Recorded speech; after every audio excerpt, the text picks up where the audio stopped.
Hola, vamos a ver en este video qué elementos debo tener en cuenta para redactar la introducción de un artículo.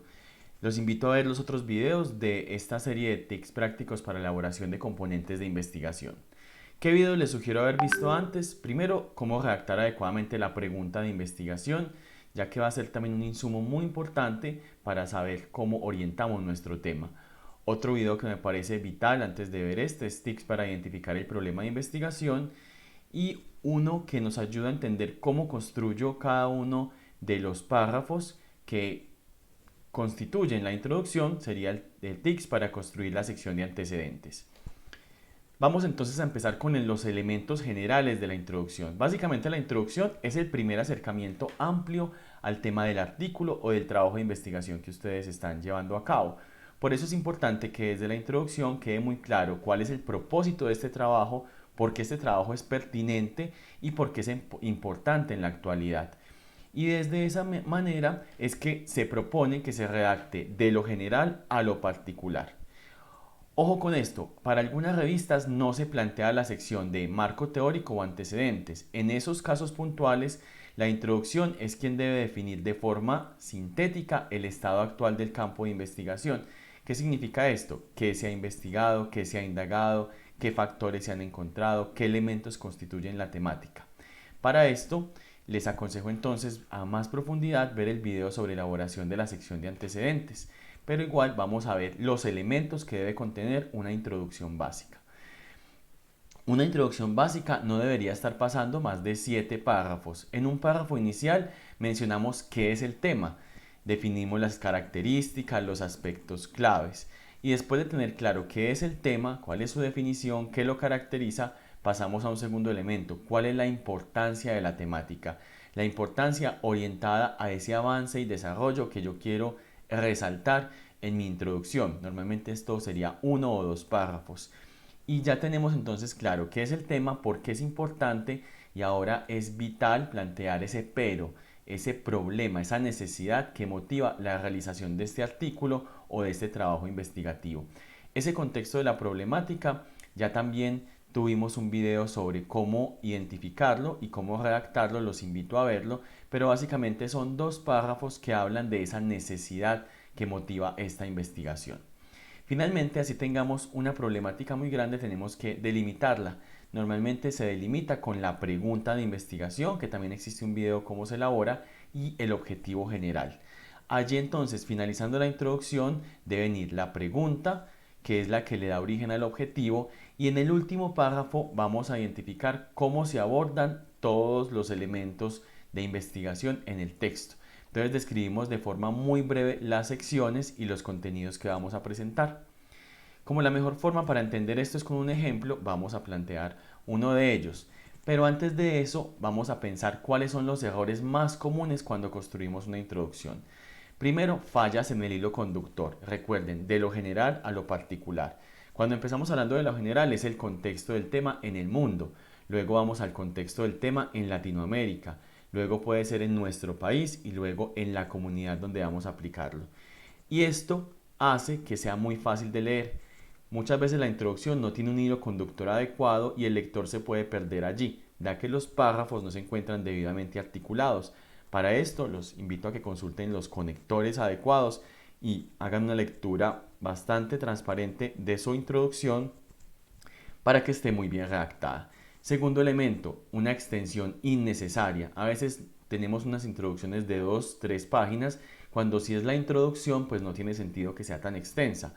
En los artículos donde no existe marco teórico o antecedentes, sí vale la pena hacer una introducción de unas 2 o 3 páginas. Pero cuando tengo una sección de antecedentes o marco teórico, con una sola página o 1 página y media como máximo, bastará para la introducción. Otro elemento que se compone como un error en la introducción es plantear aspectos que son poco relevantes o muy generales. La introducción es el momento también de hacerle entender al lector qué es lo que estoy llevando a cabo en mi investigación de una forma un poco más amplia que el resumen. Entonces usted no debe incluir aspectos demasiado generales solamente en el primer párrafo, ni tampoco aspectos que no sean relevantes, que no llamen la atención. Otro error muy común es que se inicia la introducción planteando el proyecto que da origen a la investigación. Esto en los artículos no es bien visto. En los trabajos de investigación puede hacerse una anotación sobre el proyecto o sobre algunos elementos de antecedentes en proyectos. Pero en un artículo no podemos decir, esta investigación se deriva del proyecto titulado. No, eso no es un enganche para el lector. Listo, usted debe iniciar con lo general, luego con la importancia del tema, sus características y el pero, el problema, el sin embargo. Después de allí, numeramos los objetivos específicos. En la misma introducción podemos plantear como elemento el objetivo general, pero un error es enumerar los objetivos específicos. Allí no va, en su proyecto van los objetivos específicos, pero en la parte de un artículo o ya una síntesis de esos elementos, un error es enumerar esos objetivos. Básicamente se hace mención solamente al objetivo general. Un sexto error es ser repetitiva con el resumen. La introducción no debería tener los mismos elementos que el resumen, obviamente sí los mismos temas, pero no los mismos elementos. La idea no es hacer un resumen más amplio, sino algo impactante que muestre por qué es importante el tema, su pertinencia, su actualidad y la problemática a la cual me acerco. Otro elemento importante es que no se mencione el problema en la introducción. Uno de los observaciones más comunes en los revisores es cuál es el problema que identificó, cuál es su pregunta de investigación. Eso debe quedar donde claro en la parte introductoria. Otro elemento importante, una introducción no es solo una creación mía. Si usted plantea una afirmación como las variables más importantes para la alfabetización financiera son, y las plantea y no pone una cita, realmente esa es información muy delicada que debe estar respaldada por una citación y al final del artículo por una referencia. Entonces, en la introducción respaldemos esa información importante, relevante, con citas. ¿Qué no va respaldado con citas? Mi objetivo, la pregunta de investigación, el problema puntual puede ir contextualizado con citas, pero ya cuando lo delimito en mis propias palabras puede ser ya mío. Y la descripción del tema, es decir, los últimos 2 o 3 párrafos no necesitan esas citas, pero los demás sí. Y el error más común, no redactar de lo general a lo particular. Vamos a ver entonces un ejemplo. Esta introducción es de un artículo que se llama Aceptación de las herramientas de e-learning entre estudiantes universitarios de países en vías de desarrollo. Los invito también a ver el video sobre identificación de la problemática, donde en los últimos minutos también verán un ejemplo muy interesante de cómo hacer la redacción de la problemática. Por lo pronto pueden observar que está orientado a aceptación de herramientas de e-learning entre estudiantes universitarios de países en desarrollo. Entonces básicamente es un artículo del enfoque educativo en las TIC. Entonces por eso empezamos con: las universidades se han visto en la necesidad de cambiar la estructura de organizaciones debido a evolución de las TIC, creación de nuevas oportunidades. Miren que empiezo con un elemento visible, la importancia del tema.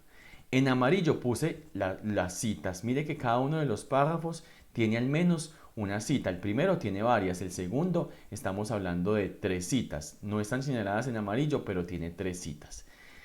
Tercer elemento, de lo general a lo particular. Entonces, empezamos hablando de universidades, de sus necesidades, de la evolución de las TIC y las oportunidades que esto genera. Miremos que en la segunda parte del primer párrafo ya hablo de esa introducción masiva de las TIC y cómo el hecho de que se adopten cambios en los procesos de enseñanza y aprendizaje responde a esas necesidades del entorno. Finalmente, planteo cómo esa tecnología motiva e involucra a los estudiantes. Sigo mostrando por qué es importante el tema y por qué lo caracteriza. Miren que ya estoy hablando puntualmente de estudiantes.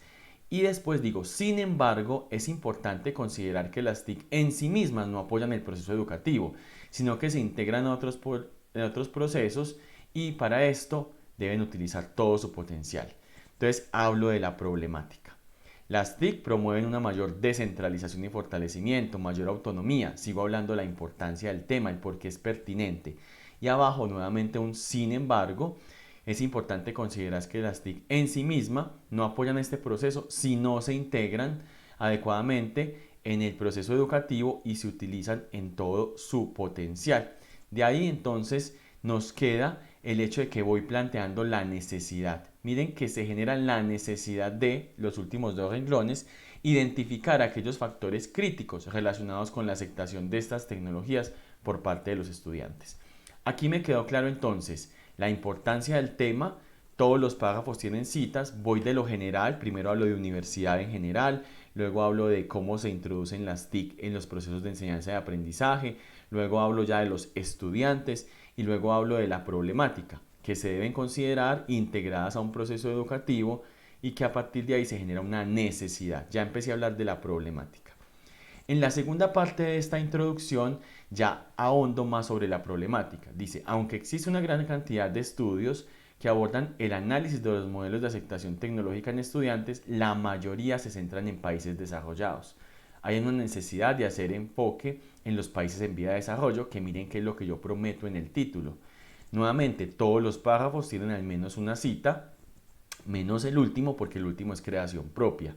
Entonces, planteo algún contexto, actualidad de la temática. Digo, Taylor identificó estos factores, luego Park identificó otros, Wong asume otros factores y no obstante las características específicas de los países en desarrollo aconsejan el desarrollo de nuevos estudios que se centren de forma específica en estos contextos de economías emergentes. A partir de ahí ya mostré la actualidad de la temática, me acerqué un poco a esos factores y ya en verde están los últimos elementos. Dado esto, se plantea la siguiente pregunta de investigación. La pongo en negrita para que ustedes la vean, pero normalmente no va en negrita. ¿Cuál es el nivel de aceptación de las herramientas de e-learning entre estudiantes universitarios de países en vía de desarrollo? Miren la pregunta y miren el título. Aceptación de las herramientas de e-learning. ¿Sí ve que son articulados totalmente? Teniendo en cuenta la necesidad expuesta, el objetivo de este artículo es analizar el nivel de aceptación de las herramientas de e-learning.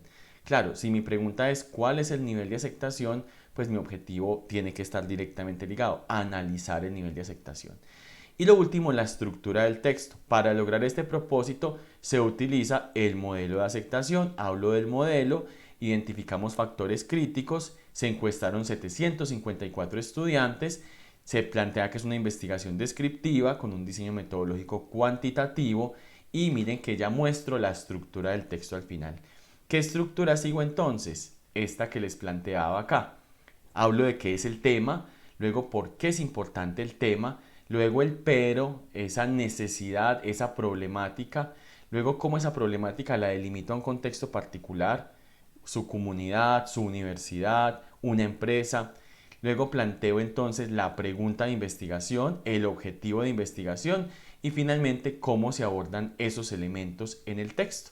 Y así obtengo este ejemplo. Quise hacer algo breve para que ustedes tuvieran un ejemplo práctico y unos elementos sencillos, de modo que puedan saber qué tengo que tener en cuenta para redactar una introducción. Cualquier duda, déjenme sus comentarios acá. Muchas gracias.